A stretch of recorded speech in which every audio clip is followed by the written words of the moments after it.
Hey, amazing people. Today, what we're going to look at is we're going to look at the empirical rule. Now, the empirical rule is sometimes referred to as the 68, 95, 99.7% rule. Now, the reason it's called that is because it assigns percentage values for the data. A good way to be able to start to examine this is to look at the graph of a normal distribution. Now, you can see in this graph, we've got it broken up into various parts. Now, in each case, we've got the mean, which is the center of the graph, and then we've got each standard distribution away, and we're going by whole numbers here. So we're going by one standard distribution, two standard distributions, and three standard distributions away from the mean. Now, in doing this, we have certain values which start to come up. So we can see in the first instance that one standard deviation away from the mean, so whether we go to the right or to the left, it has a value of 34% each. And when you add these together, we find that we have a value of 68%. So you can see how we're getting that value here. Okay, the next one is when we go two standard deviations away from the mean, what happens is it adds 13.5 further on each side. And so when we add all of those together, so 13.5 plus 34 plus 34 plus 13.5, what this gives us is 95%. And lastly, when we go three standard deviations from the mean, it goes a little bit further in 2.35% for each side.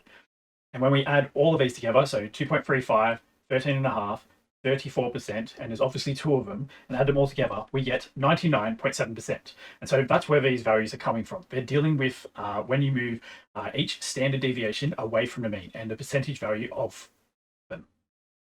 Okay, we have this example now where we're told a data set is normally distributed with a mean of 20 and a standard deviation of 3. Find the percentage of the scores between, and then we're given various values to work with here. And one of the first things I want to do before we do anything is I've left the graph up for this. I want to put the mean in here, which is 20. That's just going to help it make it really, really clear as we start this here. Now, as we have a standard deviation of 3, each of those values is going to be either adding to 20 or subtracting from 20 here. So if we subtract first, we end up with 17, 14, and 11. And if we add 3, now adding a standard deviation to the mean, we end up with 23, 26, and 29. Now, this is going to help us understand these questions here. Now, in the first instance, we're told to find a value between 17 and 23. So by looking at this graph here, we can just take the information from that. We can see that that's the green shaded area here. So when we take those values away here, what we're left with is just that green shaded area, which we can see has 68%. So therefore, that is 68% of the scores. The next one, part B, is 14 and 26. So again, looking at this here, because we've put the distribution values on here, we can see that we've got 14 and 26 here.